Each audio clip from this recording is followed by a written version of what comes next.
found another one. 1980 Yamaha IT425G. These have eluded me for years, and I found two in the same month, and definitely feeling the presence of God here. I'll tell you what, guys, I've been searching for ITs for a very long time. We don't get a lot of buying opportunities on the big bore air-cooled two-strokes. Why? Because most of them got destroyed. So to find a good example, one that, well, has some original components left and hasn't been completely destroyed and ridden into the ground is extremely rare. I'm gonna put the helmet cam on so you can hear me a little bit better. But this one we brought in a few days after we sold the first example, and I'm gonna go over all the specifics on this one and then give you a quick riding demo. Eric, crawl underneath the bike and show them the frame rails. This bike, I'd suspect to have, well, certainly less than 30 hours ride time. It couldn't have ever been ridden off-road. You look on the bottom of the frame rails, they're just about perfect. They're as good as you'll find. The original pegs are straight, never been bashed off. And the kickstand, which these mounts are known for snapping right off, is still intact, and the kickstand is impeccable. The swing arms, super clean. I mean, everything on the bike is super tight. It's just been gone over by a local enthusiast. His name is Gary. He was here at Rockstock 2 weeks ago for our first big event of the year, and let me go over all the specifics on the bike. This right here is the original seat cover. It's got a little nick right here. I guess the biggest point on this bike is the factory gas tank from 1980 is still present with no repaint, no anything. This gas tank was stored without gas in it for a very long time. As you guys know, if you leave ethanol or just gas in general, the tank will become discolored, it'll become darkened, and if it's left in the sun when it's being stored, it'll become light and dried out, and it'll almost turn into like a white. It's horrible.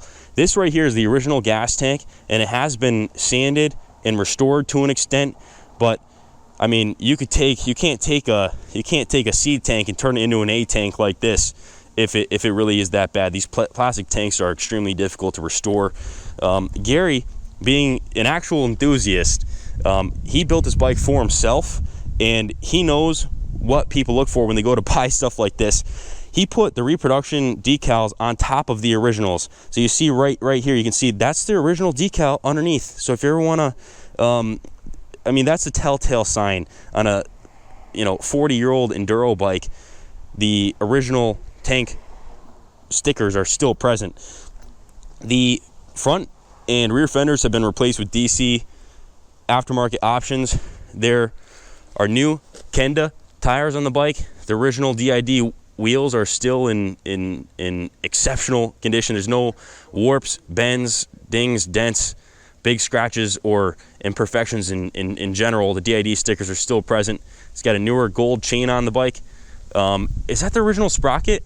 Gary told us that was the original sprocket on the bike. Give him a close-up on that, Eric. This is actually the original Yamaha, I don't even know the front fender, which, I mean, this is an extremely hard piece to find. There's touch-up paint on the engine cases, and I believe a little bit on and around the stickers here. I mean, Gary was an enthusiast, but he liked his stuff to be in, to look new. So there is a bevy of rust preventative coatings around the bike. The swing arm was taken off and repainted. It was done very well. This is no backyard spray bomb. It's a really well done bike. Gary took it upon himself to put some yellow gaiters on the bike. Stock ones were black, and also put some yellow plastic levers on the bike. But everything else on it is, well, another big point in this bike. This is the original set of handlebars on it, and also the original trip meter and speedometer. So something that wasn't on our last IT420, the rubber caps on the top of the forks. I'd imagine that those are, well, it's kind of hit or miss. If you take those off to adjust the forks or what have you, I mean, these will go missing and, pretty damn quickly. Those are a hard to find piece, I'd imagine. Gary had rebuilt the engine. So I have a bunch of receipts down in service that we're gonna have to take some pictures of and throw down in the eBay ad. But man, I mean, you see all the new gaskets on the intake there. The bike is tuned to perfection. It has mountains of torque. It idles nice and low. One other thing to note on the bike, oh, by the way, this is also the original kickstart, which isn't played out at all. It's the original brake lever. I mean, this is an extremely low hour example that was bought by an enthusiast, and Gary called this a restoration. This is what we would call a light restoration, and more of a refreshing than anything on an already and a phenomenal example. Come back over here, Eric. I want to show you guys one last thing before I start it up. The pipe mount right here. This is the factory pipe mount. One modification that Gary did do as an enthusiast building the bike for himself, he chopped the exhaust. So these ITs are really corked up from the factory. This one he chopped off. You see the factory exhaust comes out to right about here, as you'll see in our other IT425 video. But he chopped it. The bike is considerably louder, but it still has the original factory exhaust. One thing with these early air-cooled two-strokes, come over here, Eric. One last thing. I'm sorry, guys. Just want to cover as much as possible. Up by the pipe mount, these would crack. So you see some welds over here. The pipe is not perfect, but it is the original in just exceptional condition. There is some dents in the front here, but I mean, find another one on an Enduro that hasn't been totally smashed to smithereens. So sorry for getting a little carried away with that check, guys. I've been riding for years, and actually getting back on a bike, getting back to my racing ways. But this is the kind of stuff I've been riding for the past 3 years or so, since I started working full-time in the shop here, and I've become well versed with the vintage big bore air-cooled two-strokes. Actually, I'm getting really excited and maybe a little bit ahead of myself, but we got an 81 CR 450 in the shop that we built from 3 candidates from the John Wood collection, and this is by far the nicest, correct CR 450 that I've ever seen in my life. And I just rode it, and oh my gosh, just wait until you see that one, guys. It's absolutely absurd. In a different category than this, though. Motocross versus enduro.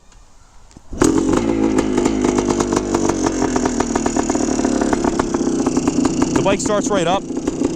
Eric, check this out. This is cold. First time we started the bike today.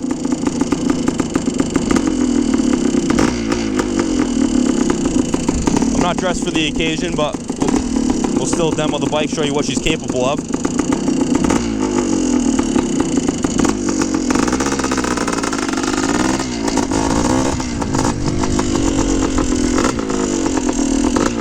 Front and rear brakes are on point. Some of the tightest built air-cooled examples, and man, these things are just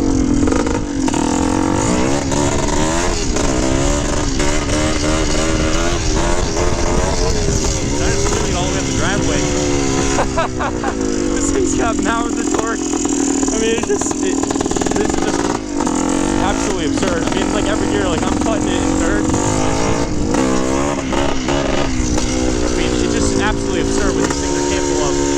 You get the brakes dialed in. I mean, sure, it's got drum brakes, but man, you see how it's super easy to corner.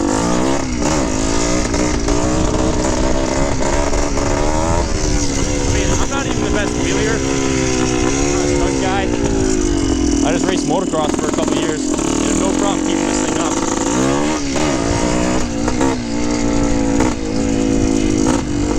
But the street's not really what this bike is for.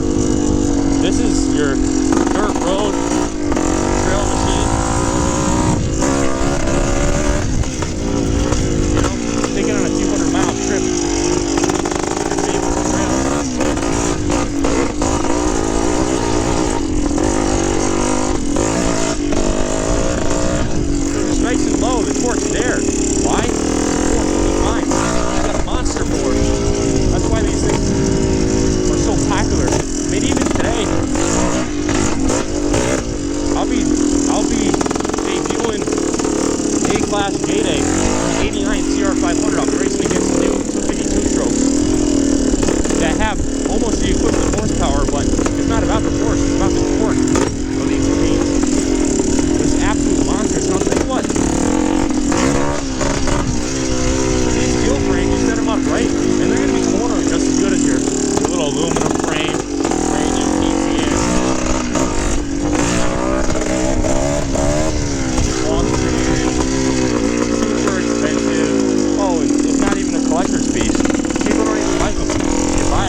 He goes unreal.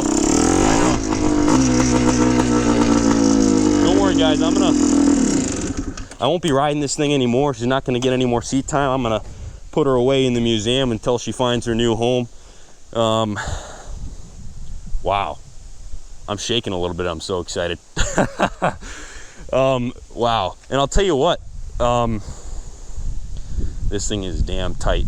Eric, I'm a little bit speechless. See why? Wow. All right, guys. Listen, we can get this thing shipped really inexpensively. Message us your postal code for a quote. If you have any questions on it, give me a call at 860-454-7024. I work with shippers that run all around the states here, even internationally. We can get the bike exported for you. Bike is sold on notarized bill of sale. If you are exporting it, we'll need to get a transferable registration, which is no problem. I'll show you how to do that. What else should we cover, Eric? I think you covered it all. And keep it in the museum as long as you like. This is a phenomenal example. Guys, I don't have any of the provenance regarding the restoration on me, but the receipts are down in service.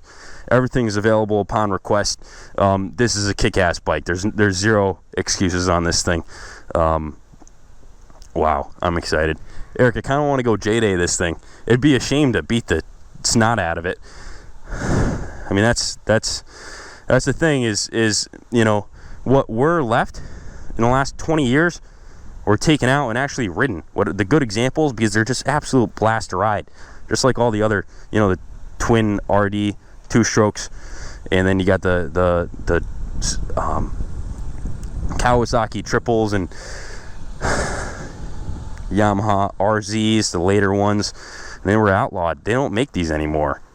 So to find a 40-year-old air-cooled 1-year only Yamaha with the original tank that hasn't been smashed off a bunch of rocks or ridden by a hooligan like myself for more than 15 minutes, then